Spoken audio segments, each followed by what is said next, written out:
Guys அஸ்ஸலாமு அலைக்கும். Black ப்ராம்ஃபிட் fish வாங்கியிருந்தேன். ரொம்ப ஃப்ரெஷ்ஷாக இருந்துச்சு. சரி கொஞ்சமாக ஃபிஷ் ஃப்ரை பண்ணிக்கலாம் சொல்லிட்டு ஃபஸ்ட் டைம் மசாலா தடவி வச்சாச்சு. இன்றைக்கி நாகர்கோவில் ஸ்டைலில் வந்துட்டு மிளகு கறி பண்ணலாமா? மிளகு கறினா ஒன்றும் இல்லை, தேங்காய் வறுத்தரைச்சி பண்ணுவாங்க. அதுதான். ஒரு பேன் அடுப்பில் வச்சுக்கோங்க. கொஞ்சமாக தேங்காய், சின்ன உள்ளி, பூண்டு, கருவேப்பிலை, முழு மிளகு, மல்லி, பெருஞ்சீரகம், பெப்பர் இவெல்லாம் போட்டு ட்ரை ரோஸ்ட் பண்ணிக்கலாம். நல்லா ட்ரை ரோஸ்ட் ஆனதுக்கப்புறம் கொஞ்சமாக மஞ்சப்பொடி, தேங்காய் எண்ணெய் இவ்வளோ போட்டு நல்லா வறுத்தெடுத்துக்கலாம். இவ்வளோ வறுத்தது ஸ்டவ் ஆஃப் பண்ணிவிட்டு நல்லா பேஸ்ட் மாதிரி அரைச்சி வச்சுக்கோங்க. ஒரு சட்டி அடுப்பில் வச்சுக்கோங்க. தேங்காய் எண்ணெய், வெந்தயம் போட்டு நல்லா பொரிஞ்சதுக்கப்புறம் பச்சை மிளகு, தக்காளி, கருவேப்பிலை இவ்வளோ போட்டு வதக்கிக்கோங்க.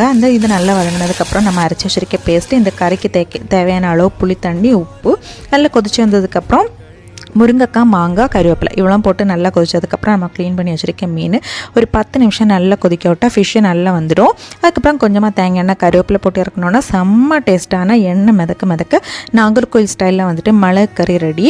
கண்டிப்பாக ஒன் டைம் ட்ரை பண்ணிவிட்டு எப்படி இருந்துச்சுன்னு கண்டிப்பாக கமெண்டில் சொல்லுங்கள்.